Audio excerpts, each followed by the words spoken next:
الفاظ میں یاد کر رہا ہے اور کوئی برے الفاظ میں یاد کر رہا ہے، لیکن میں آپ کو یہ بتا دوں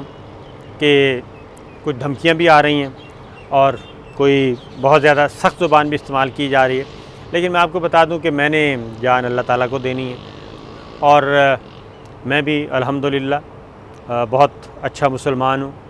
اور اللہ کے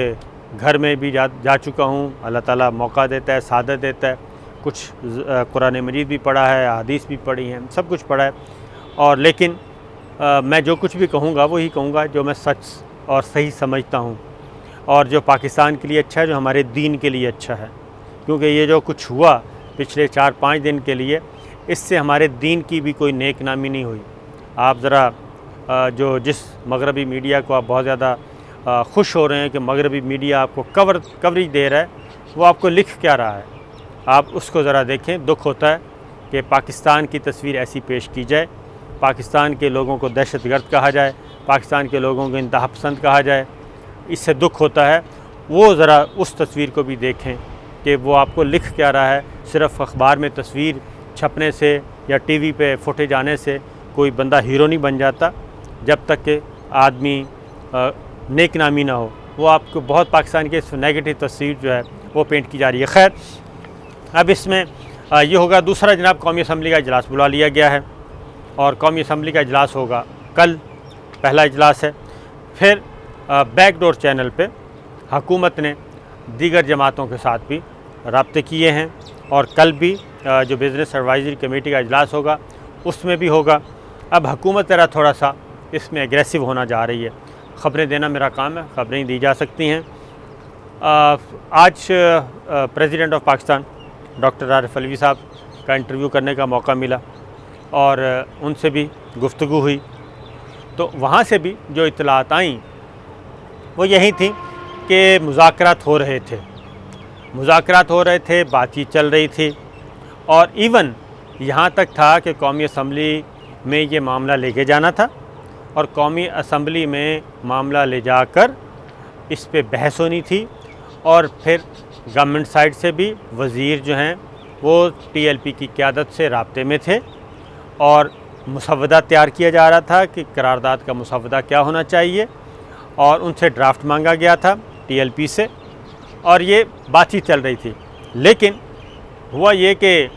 پھر یہ کہا گیا کہ جو ٹی ایل پی کے سربراہ ہیں رضوی صاحب، وہ رابطے میں نہیں رہے، اور انہوں نے کہا کہ معاملہ اب بات چیت ہوگی کمیٹی کے ذریعے،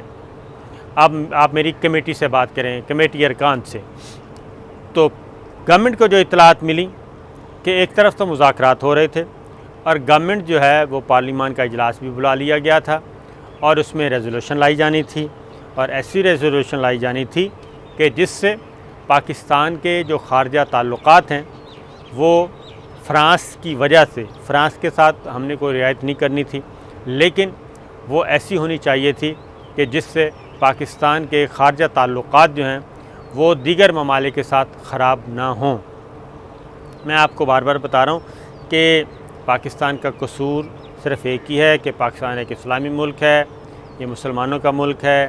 اور سب سے بڑھ کر بڑا قصور یہ ہے کہ ہمارے پاس جوہری قوت ہے، اور یہ جوہری قوت کسی کو بھی برداشت نہیں ہے۔ فیٹف میں بھی ہمارے خلاف جو تلوار لٹک رہی ہے وہ بھی اسی وجہ سے، اور کوئی مسئلہ نہیں ہے۔ تو لہٰذا یہ ساری باتیں گورنمنٹ کے ذہن میں تھیں، لیکن ہوا یہ کہ اگین کہ آج ہمیں president of Pakistan doctor Arif Alvi صاحب نے بھی یہی بتایا کہ میں بھی علماء کرام سے رابطے میں تھا، اور علماء کرام سے بات چیت بھی چل رہی تھی کہ اس مسئلے کو پیار محبت سے اور سلیقے سے حل کیا جائے، کیونکہ ناموس رسالت صلی اللہ علیہ وسلم پہ کبھی بھی کوئی سمجھوتا ہو ہی نہیں سکتا، لیکن حکمت، فہم اور فراست کے ساتھ یہ مسئلہ حل کرنا تھا۔ ہوا وہی، پھر جب یہ چیزیں ہوئیں اور پھر یہ کہا گیا کہ 20 اپریل ابھی مذاکرات چل رہے تھے کہ ایک بڑے دھرنے کی تیاریاں کی جا رہی تھیں، اور وہ ہر صورت میں فیض آباد آنا چاہتے تھے، لہٰذا یہ کام ہوا، اور اس کے بعد جو کچھ ہوا وہ کم از کم پاکستان کے لیے اچھا نہیں ہے۔ اب کل قومی اسمبلی کا اجلاس ہے، اب دیکھتے ہیں اس میں اس معاملے کو کیسے حل کیا جائے، لیکن گورنمنٹ کا خیال ہے کہ اب اس معاملے کو اب پارلیمان میں نہیں لے جایا جائے گا، لیکن ناموس رسالت صلی اللہ علیہ وسلم سے متعلق ایک ریزولوشن ضرور آئے گی، اور اپنی جو پولیٹیکل ول ہے وہ پارلیمان ضرور دے گی، لیکن اس میں اب ٹی ایل پی کا معاملہ نہیں آئے گا، اور اب ٹی ایل پی سے مذاکرات بھی نہیں ہوں گے۔ تو یہ تو ہو گیا ایک چیپٹر کلوز۔ اب لوگ گرفتار ہو گئے ہیں، جیلوں میں موجود ہیں، اور قتل، اقدام قتل، اینٹی ٹیررسٹ ایکٹ، ان کے تحت یہ مقدمات درج ہوئے ہیں۔ میرا اپنا اندازہ یہ ہے کہ جب بھی لیڈرشپ بیٹھے گی بات چیت کے لیے، تو اس وقت یہ ساری معاملات، گرفتار لوگ، سب کے سب یہ بارگیننگ چپس کے طور پہ استعمال کیا جائے گا۔ پھر ٹی ایل پی کے اندر بھی معاملات اب ذرا تھوڑے سے مختلف ہوتے جا رہے ہیں۔ سندھ کے امیر نے پہلی آواز بلند کی ہے کہ ہمیں یہ کام نہیں کرنا چاہیے تھا، ہمیں اس حد تک نہیں جانا چاہیے تھا۔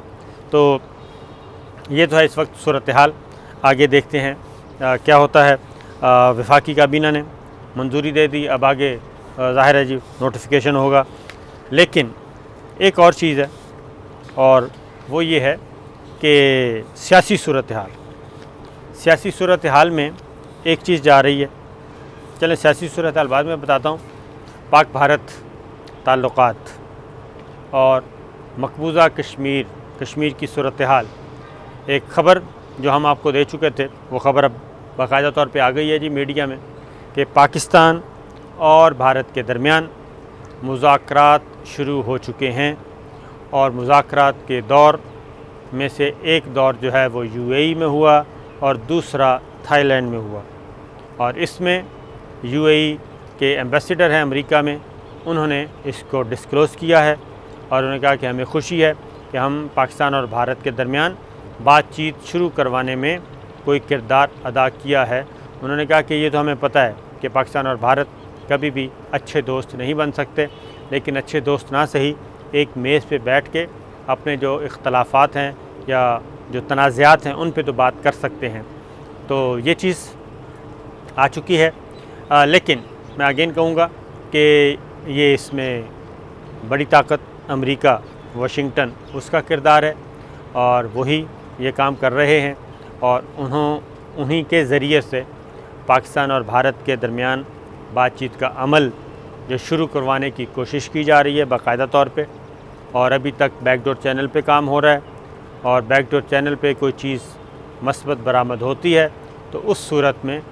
یہ براہ راست بھی اوپن ٹاکس بھی شروع ہو سکتی ہیں۔ لیکن اس چیز کو چھپایا کیوں جا رہا ہے؟ اس چیز کو چھپایا اس لیے جا رہا ہے کہ یہ شبہ ہے کہ کوئی چنگاری نہ پھینک دے اور یہ بات چیت رک نہ جائے،